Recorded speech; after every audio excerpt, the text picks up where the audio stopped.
মামুনি সুব্রত নামে একজন কমেন্ট করেছেন, গুরুদেব চিনি পড়া মন্ত্রটা দিলে খুব ভালো হয়। আজকের ভিডিওতে আমি আপনাদেরকে চিনি পড়া বশীকরণ মন্ত্র দিতে এসেছি। যারা ভাবতেছেন চিনি পড়া দিয়ে দূর থেকে কাউকে বশীভূত করবেন, তাদের জন্য এই ভিডিওটা না। যারা খাইয়ে দিতে পারবেন, প্রেমিক প্রেমিকা স্বামী স্ত্রী উভয়ের ক্ষেত্রে এটা কার্যকারী হবে। তো কী এমন মন্ত্র, কী তার প্রয়োগবিধি, সেটি জানতে হলে ভিডিওটি মনোযোগ সহকারে শেষ পর্যন্ত দেখুন। এমনই সব ভিডিও পেতে আমাদের চ্যানেলটিকে সাবস্ক্রাইব করুন, পাশে থাকা বেল আইকনে ক্লিক করুন। তো চলুন শুরু করা যাক।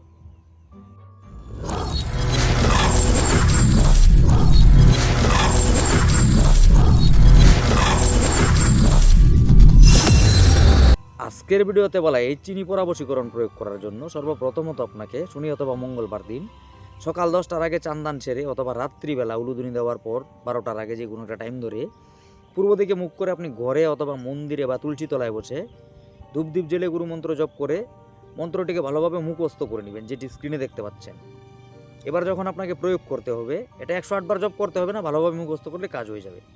এবার করবেন কি, শনি অথবা মঙ্গলবার দিন যখন আপনাকে এই মন্ত্রটি প্রয়োগ করতে হবে আপনার স্বামীকে বশীভূত করার জন্য বা স্ত্রীকে বশীভূত করার জন্য বা প্রেমিক প্রেমিকা উভয়ের ক্ষেত্রে এটা কার্যকারী হবে। করবেন কি, পূর্ব দিকে যেই দোকানের ঝাপ খুলে, অর্থাৎ দোকানের পিছন সাইডটা থাকবে পশ্চিমে, মুখটা থাকবে পূর্ব দিকে, এরকম দোকান দেখে বনির খরিদ্দের হয়ে দামাদামি না করে চিনি কিনে নিয়ে আসবেন যতটুকু পারেন। আপনি বেশিও আনতে পারেন, বাদ বাকিটা আপনি খেতে পারেন যতটুকু আপনার লাগবে। এবার 1 চিমটি পরিমাণ চিনি হাতে নিয়ে ডান হাতের তালুতে রেখে পূর্ব দিকে মুখ করে বসে ধূপদীপ জেলে যেই মন্ত্রটি আমি দিলাম এই মন্ত্রটি একবার বলবেন চিনিতে একটি ফু, আরেকবার বলবেন চিনিতে একটি ফু, আরেকবার বলবেন আরেকটি ফু, এইভাবে 14 বার মন্ত্র বলে 14টি ফু দিবেন। মন্ত্রের শেষে যেই ব্যক্তিকে আপনি বশীভূত করবেন ওই ব্যক্তির নামটি অবশ্যই বলবেন, আপনার নাম বলার দরকার নেই, কেননা এটি আপনি নিজের জন্য করছেন। ওই ব্যক্তির নামটা বলবেন, মন্ত্র শেষে ফু দিবেন একটা। এভাবে 14 বার মন্ত্র বলে 14টি ফু দিয়ে ওই চিনি কোনো প্রকার ওই ব্যক্তিকে নিরামিষ খাবারের সঙ্গে, গরম খাবার না ঠান্ডা খাবারের সঙ্গে, নিরামিষ যে কোনো খাবারের সঙ্গে আপনি তাকে খাইয়ে দিবেন।